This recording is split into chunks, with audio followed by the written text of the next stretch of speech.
Hello everyone. Let's review the meanings of shlokas 17 and 18 in Lalita Sahasranamam. Kameshagnata Saubhagya Mardavoruddvayanvita Manikyamakudakara Janudvaya Virajita Indragopa Parikshipta Smaratuna Bhajangika Guda Gulba Kurma Prishta Jayishnu Prapadanvita. Let's look at the meanings. And as a recap, so far we've been looking at the physical description of Lalita and we've covered up to the waist, and we'll look at the rest of the shlokas. Kamesha Jnata Saubhagya Mardavoru Dvayanvita. Kamesha is Shiva, Jnata means to know, Saubhagya means fortune or fortunate, Mardva means gentle or soft, Uru means thighs, Dvaya, two, Anvita means possesses. The meaning of this line is only Shiva is fortunate enough to know the beauty of her thighs. Manikya Makutakara Janudvaya Virajita. Manikya means ruby, Makutam means crown or crest, Janu means knees, Dvaya is two, Virajita means brilliant or splendid, which means her knees are beautiful like the crown made of rubies. So we looked at the literal meaning. Now let's look at the deeper meaning. If you look at the line Kamesha Jnata Saubhagya Mardavoruddvayanvita, it says only Shiva is fortunate enough to know. Nobody else knows.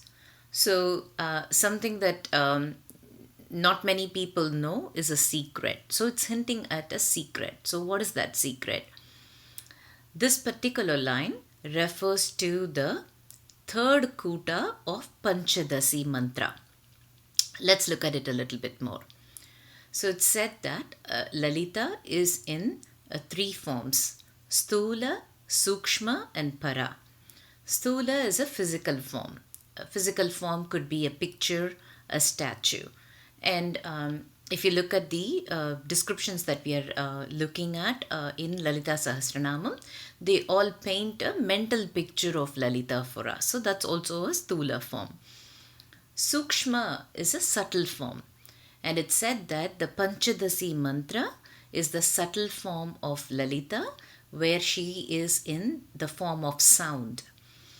And then the subtlest form is called Para, and it said that Lalita is in her subtlest form in the Sri Chakra. In the center of the Sri Chakra, there is a point called Bindu, and Lalita resides in that. So naturally, for human beings, it is easy for us to engage with the physical form because our mind can understand and grasp that. It takes practice to recognize Lalita in the subtle and subtlest form. The subtlest form is the most difficult. It takes a lot of practice to recognize that, and it happens to some really fortunate people. So the Panchadasi mantra, which is Lalita herself, it's called Panchadasi because it has 15 bijaksharas. Panchadasham means 15 in Sanskrit. So it has 15 bijaksharas. The Panchadasi is divided into three groups. They're called as kutas. The first group is called Vagbhava Kuta and it has 5 bijaksharas. The second group is called as Madhya Kuta and it has 6 bijaksharas. And the last group, Shakti Kuta, that has 4 bijaksharas. So 5 plus 6 plus 4 is 15. And the Vagbhava Kuta is actually the face of Lalita. And the Madhya Kuta is the from the neck up to the waist. And then the Shakti Kuta is waist down. So it is Lalita and it is her face, neck through waist and then waist down. So the meaning of these bijaksharas and the Panchadasi is actually when you meditate upon Lalita, there is a certain prayer that's happening there. In the Vagbhava Kuta, the prayer is to lift the wheel of Maya. And then in the Madhyakuta, the prayer is to ask for that awareness to come into us. And then the last Kuta, the Shakti Kuta, is actually the realization that us and Lalita are one and the same. And it is also associated with the Kundalini.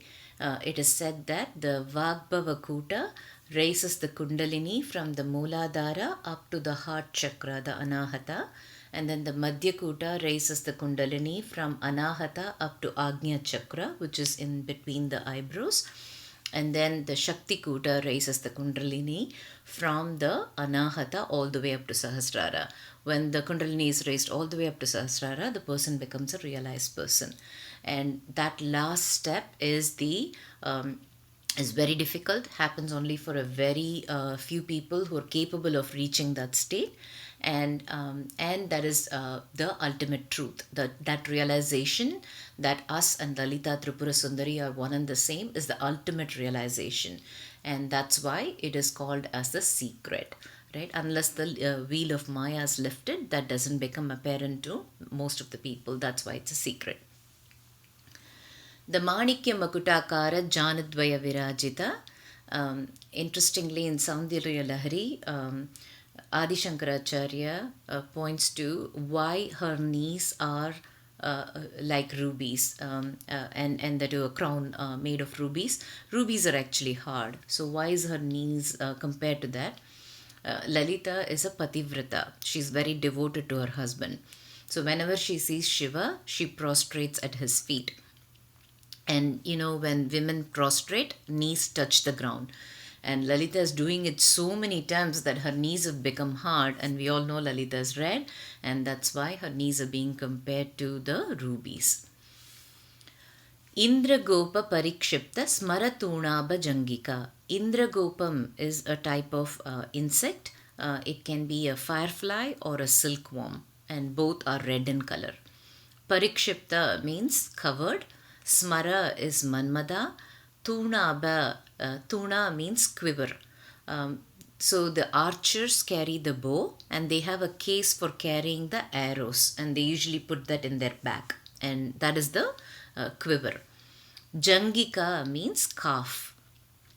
So what this line means is her calf is like the Indragopa, the silkworm covered quiver of Manmada. So her calf is like the quiver of Manmada. Guda Gulba. Gulba means ankles. Guda means hidden. Her ankles are hidden. In the previous verses, we saw that she's wearing a silk cloth that's flowing down from her waist. So her ankles are hidden. Kurma Prishta. Kurma means tortoise. Prishta means back. Jayishnu means illustrious. Prapada means arch of the feet. Anvita means possesses. So her ankles are hidden, and the arch of her feet is like the back of the tortoise. So what does this actually imply? So the Guda Gulba, the hidden ankles, the ankles are actually compared to the Anava Mala. If you all recall, we all have three malas, and the one is Anava Mala, where there is a sense of lack. Because the wheel of Maya is on us, we've all forgotten that we are Lalita Tripura Sundari. And therefore, there is always something that is missing. There is a sense of lack. And we are all trying to somehow satisfy or make that whole by looking for things in the outside world, right? So we are always pushing our senses to the outside world, which then creates desires in us and which drives us. So the ankle is the Anava Mala, and her toes, the 10 toes, are the senses that are shooting out to the world in a need to satisfy all our desires. And when we catch hold of Lalita's feet, then we get the ability to become like the tortoise. And if you look at the tortoise, if it is faced with some threat, it has the ability to completely withdraw itself and just go inside. And like that, if we all withdraw all our senses and just turn inward, then we get to the process of becoming unclouded and we become much more clear.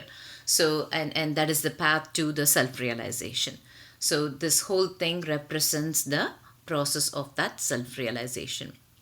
And also, interestingly, in Saundarya Lahari, Sankaracharya takes exception to the fact that Lalita's feet are compared to a tortoise back. The tortoise shell is really hard, and he says Lalita's feet are so soft that when the marriage happened between Lalita and Kameshwara, Shiva was so gentle when he had to put the toe ring for Lalita. You have to place it on the ammi in Tamil. He had to place it on that stone, grinding stone. He was so gentle because her feet is so soft, and if you just place it quickly on the grinding stone, it might hurt her. So he was that careful, and he takes exception that some poets are calling Lalita's or comparing Lalita's feet to the tortoise. So it was an interesting comparison that I wanted to share with you all. Thank you, everyone.